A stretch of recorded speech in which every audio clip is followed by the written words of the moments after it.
Hey guys, this is सरफे and welcome to my YouTube channel. तो अभी आप जो देख पा रहे हो स्क्रीन पे एक प्यारा सा क्वेश्चन जो कि एक क्वाड्रेटिक इक्वेशन का है और मैं आपको बता दूं इस क्वेश्चन में क्वेश्चन क्या कह रहा है और इसका सॉल्यूशन कैसे होगा। ये सारी बातें मैं इसी वीडियो में बताने वाला हूं। तो बस कंडीशन है कि हमारे साथ बने रहिएगा और अगर वीडियो अच्छा लगा तो लाइक भी कर सकते हैं, शेयर कर सकते हैं और नए हैं तो सब्सक्राइब कर बेल आइकन को प्रेस करिए। तो आइए इस क्वेश्चन से रिलेटेड मैं कुछ बातें पहले बता दूं, फिर इसके बाद इस क्वेश्चन पे हम लोग चलेंगे। हमेशा एक बात याद रखिएगा, जब भी किसी क्वाड्रेटिक इक्वेशन की बात हो तो आप सबसे पहले जानते हो कि उसका जनरल फॉर्म होता है ax square plus bx plus c equal 0, right. चलिए इसमें इसका डिग्री कितना है तो आप कहोगे सर डिग्री 2 है, क्योंकि पावर एक्सपोनेंट मैक्सिमम पावर जो होता है वो डिग्री बताता है। तो डिग्री कितना हुआ 2, और जितना डिग्री होता है उतना ही उसका रूट्स भी होता है। तो आप जरा मुझे बताओ x square plus b x plus c equal 0 जो देख पा रहे हो एक्सप्रेशन, ये दरअसल एक्स के टर्म में और इसका डिग्री कितना है 2 है। सो इसका रूट्स भी कितना होगा 2 होगा, यानी एक्स का वैल्यू 2 होगा। अब वो 2 जो वैल्यू होगा एक्स का उसमें 3 बातें हैं। एक फर्स्ट ऑफ ऑल क्या बातें हैं कि उसमें जो x का वैल्यू होगा वो दोनों बिल्कुल डिफरेंट हो सकता है, या ऐसा भी हो सकता है कि वो x का जो वैल्यू आएगा वो दोनों इक्वल हो सकता है। और एक तीसरा कंडीशन क्या है कि हो सकता है कि उसमें x का वैल्यू ना आए, तो इसको कहते हैं नेचर ऑफ रूट्स। ये सारी बातें x का वैल्यू निकलेगा नहीं निकलेगा, अगर निकलेगा तो कैसा होगा, नहीं निकलेगा तो कैसा होगा, ये सारा का सारा जो बातें बताया जाता है दरअसल उसको कहते हैं नेचर ऑफ रूट्स। और जब भी नेचर ऑफ रूट्स की बात हो तो मेरे प्यारे दोस्तों हमेशा याद रखिएगा, उसके लिए हम लोग फाइंड करते हैं क्या, discriminant d equal b square minus 4ac। हमेशा याद रखिएगा d equal b square minus 4ac। और इस d equal b square minus 4ac में मैं आपको बताऊंगा, अगर मान लो कि d का वैल्यू लेस देन 0 है, फर्स्ट कंडीशन है। अगर डिस्क्रिमिनेंट का वैल्यू लेस देन 0 है, मतलब यह कि d जब आप फाइंड करोगे ये फॉर्मूला अप्लाई करके, तो उसमें क्या होगा कि d का वैल्यू नेगेटिव में आ जाएगा। और जब नेगेटिव में आ जाएगा तो इस बात से आप समझ लेना कि उसमें x का वैल्यू आप नहीं फाइंड कर सकते हो। मतलब यह कि अगर लेस देन 0 है तो मतलब क्या होगा, no real roots, no real roots. और नो रियल रूट्स का मतलब क्या, x का वैल्यू आप ऑब्टेन नहीं कर सकते हो। चलिए उसके बाद अगर मान लो कि d इक्वल टू 0 है, अगर d का वैल्यू 0 के बराबर है, मतलब यह कि बी स्क्वायर माइनस 4ac जब अप्लाई करते हो अगर 0 आ जाता है तो समझ लेना कि उसमें जो x का वैल्यू होगा वो दोनों इक्वल होगा, चाहे प्लस में भी हो सकता है या माइनस में भी हो सकता है, लेकिन x का जो वैल्यू आएगा 2 वो दोनों इक्वल होगा। तो इसको क्या कहेंगे, real and equal roots, real and equal roots. ऐसा कब आएगा, जब d निकालोगे और d का वैल्यू 0 हो जाए। फिर उसके बाद क्या है कि अगर मान लो d का वैल्यू 0 से ग्रेटर है, d का वैल्यू 0 से ग्रेटर है, तो जब d का वैल्यू 0 से ग्रेटर है मतलब यह कि 0 से ज्यादा आएगा। कब आएगा, जब ये फॉर्मूला अप्लाई करोगे उससे ज्यादा आ जाएगा। जब ज्यादा आएगा तो उसमें x का वैल्यू जो आप फाइंड करोगे वो क्या होगा, रियल एंड अनइक्वल। इक्वल आएगा नहीं ना, तो real and unequal roots, real and unequal roots. अब मसला यह है कि आपने देखा इसमें रियल लगा हुआ है, रियल। ये रियल का क्या मतलब, चलिए इक्वल रूट्स का मतलब समझ में आया कि x का वैल्यू दोनों इक्वल होगा। अनइक्वल का मतलब है कि x का वैल्यू जो दो वैल्यू आएगा वो इक्वल नहीं होगा। लेकिन रियल का क्या मतलब सर, तो मेरे प्यारे दोस्तों आप जान लो, रियल का मतलब होता है कि बचपन से लेकर अभी तक और इन फ्यूचर जितने भी नंबर आपने पढ़ा है वो सारा का सारा रियल नंबर है, सारा का सारा वास्तविक संख्याएं हैं। बचपन से लेकर अभी तक सारा नंबर जितने भी पढ़े हो, फ्रैक्शन में, रूट में, डेसिमल में, व्हाटएवर जो भी हो, सब का सब क्या रियल नंबर है। चलिए तो याद रखिएगा, अगर नो रियल रूट्स की बात हो तो d का वैल्यू लेस देन 0, अगर रियल एंड इक्वल रूट्स की बात हो डी इक्वल टू जीरो, अगर रियल एंड अनइक्वल रूट्स की बात हो d greater than zero. Clear ना? आइए अब क्वेश्चन के मूव करते हैं।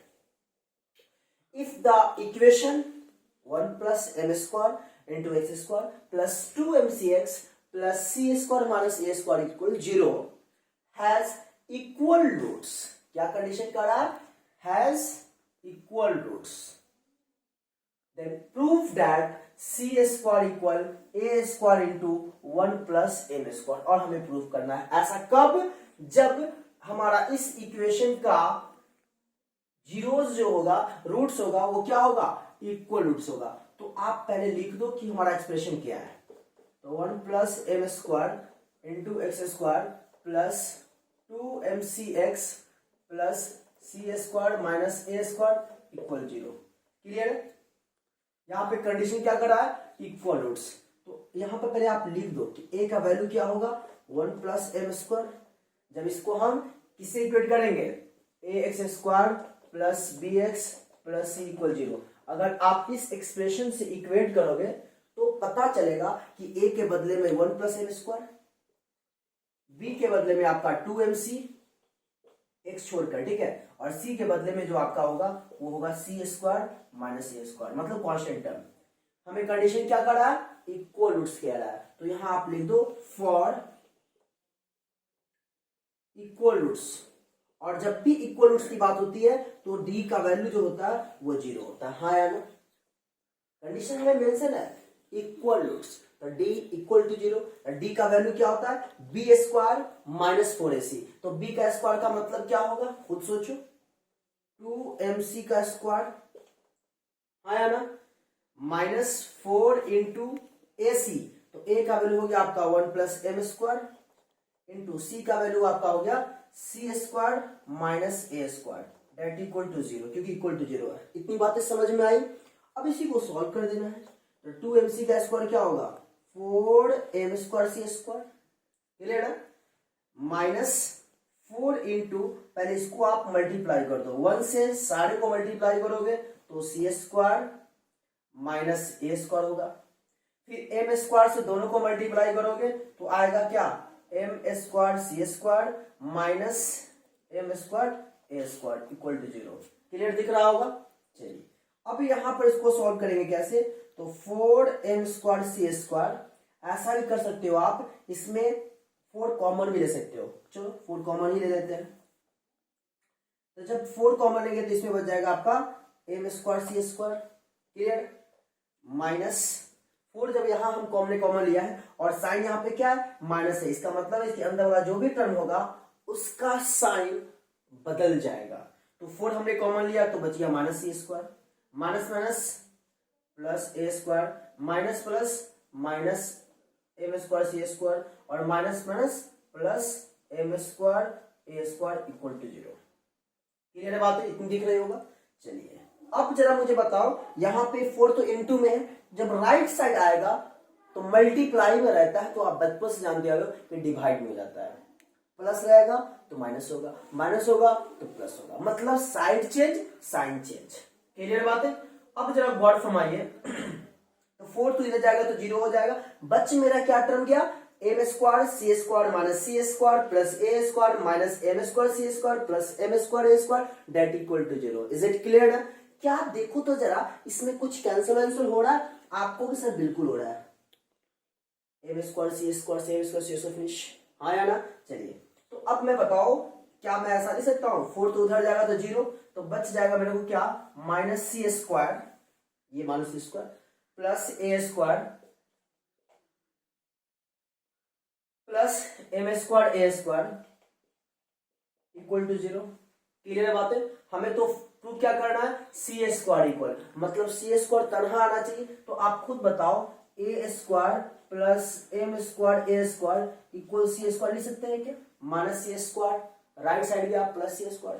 कहोगे सर ये 4 कहां गया? तो 0/4 जीरो मैंने कर दिया, ठीक है ना? दैट मैंने यहाँ पे जीरो लिख दिया। इसमें देखिए तो जरा कुछ कॉमन आ रहा है क्या? आप कहोगे सर ए स्क्वायर कॉमन आ रहा है, तो ले लो ना भाई, तो 1 बच जाएगा plus m square that equal c square. और हमें जो प्रूफ जो करना था c square equal a square into 1 plus m square, और हमें यही प्रूव करना था जो कि हमें आ गया। तो उम्मीद करता हूं आप सारी बातें समझ में आई। वीडियो का लेंथ तो बिल्कुल छोटा होगा, डस नॉट मैटर, कोई दिक्कत नहीं है, छोटा ही सही, लेकिन आप क्वेश्चन का सॉल्यूशन बखूबी अच्छी अंदाज से समझा करो, समझने की कोशिश करो। अगर समझ गए तो अच्छी बात है, अगर नहीं समझे तो कोशिश करेंगे समझने का कि कॉन्सेप्ट, इस क्वेश्चन में क्या कॉन्सेप्ट है, क्वेश्चन क्या कर रहा है, और हमने इसमें कैसा मेथड अप्लाई करके क्या हमने सोचा। ये अगर बातें आप समझ लेते हो तो उम्मीद करता हूं कि बातें, सारी बातें आप समझ जाओगे। तो मेरे ख्याल से आज के इतना ही, तो फिर मिलते हैं नए वीडियो में नई एनर्जी के साथ। तब तक के लिए बाय बाय, जय हिंद, जय भारत।